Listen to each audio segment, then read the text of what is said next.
Hi, Scorpio rising sign. Here is your weekly forecast starting on the 24th of March until 31st of March.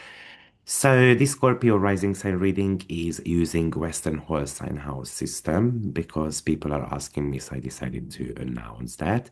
And you've got quite fifth and sixth house activation with your ruler Mars, who is meeting actually Pallas Athene this week in your fifth house on the 29th.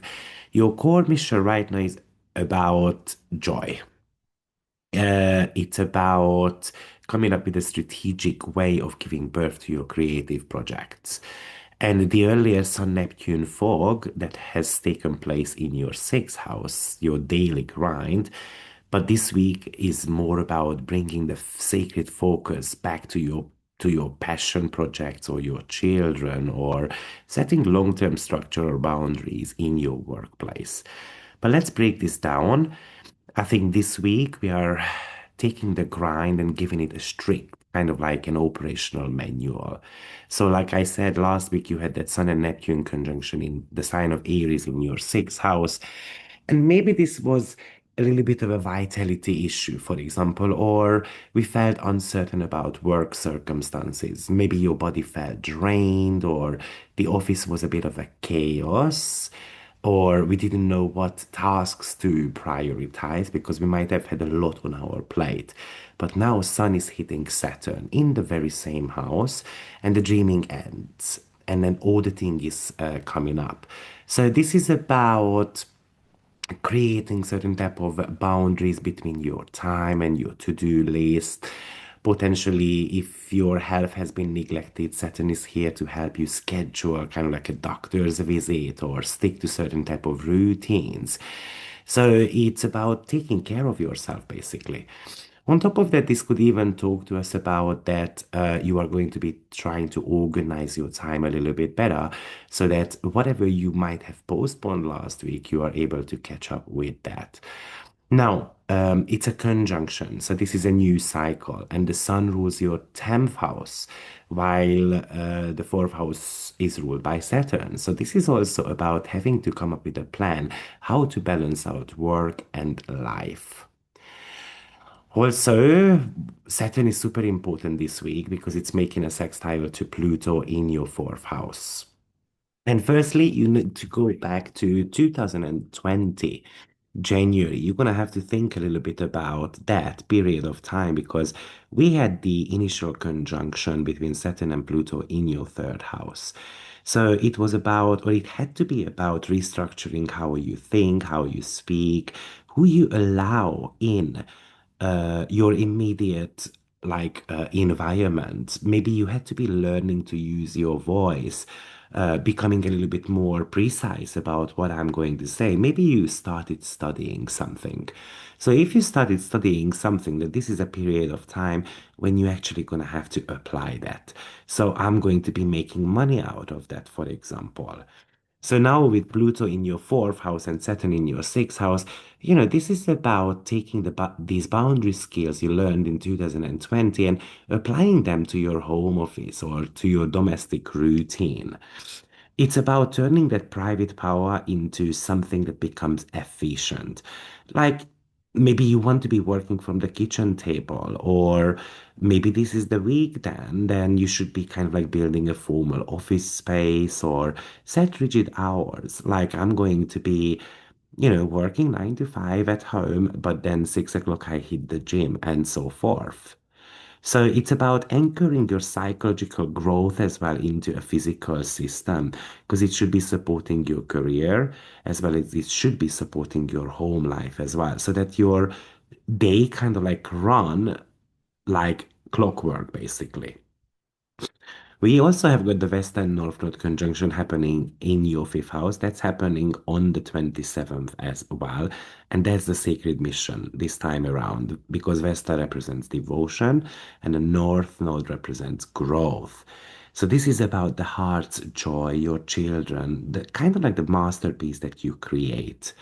So I think it's about you devoting yourself to a creative vision, or potentially you want to be sorting out your love life, or you have got a hobby, but it's not a hobby.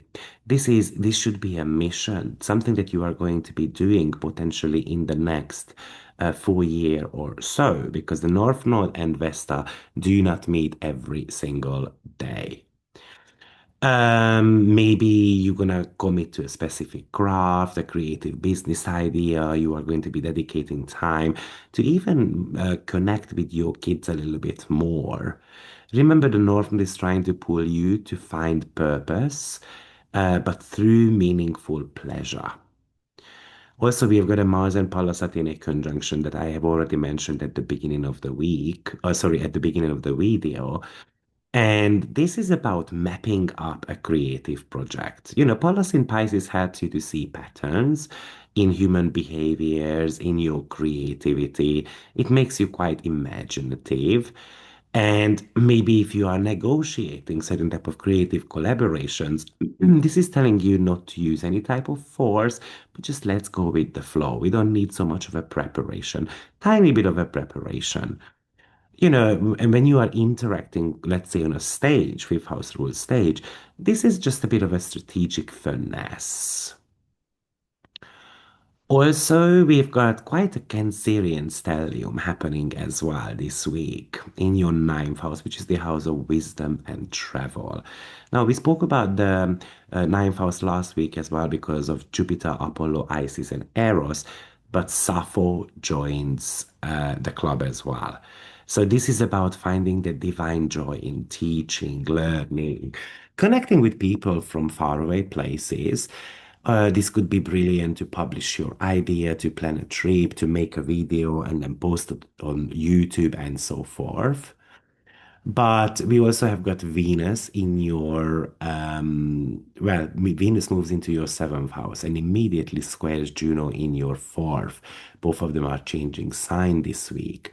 So this is about, Venus wants to find beauty and harmony within the partnership. It is working on that stability of the partnership pretty much. Um, Equality. Now, Juno in your fourth house is about commitment to your home, to your family, to your private autonomy. So imagine that a partner might want you to show up publicly, or, maybe they become a little bit more needy, but you have made certain type of family commitments, or you have got a commitment towards a private project, and that can create a bit of a tug of war. So it's about not allowing your piece to be kind of destroyed or maintaining your space. That's going to be very important with this. So overall, you have to let Saturn to fix your body up a little bit or to fix your schedule.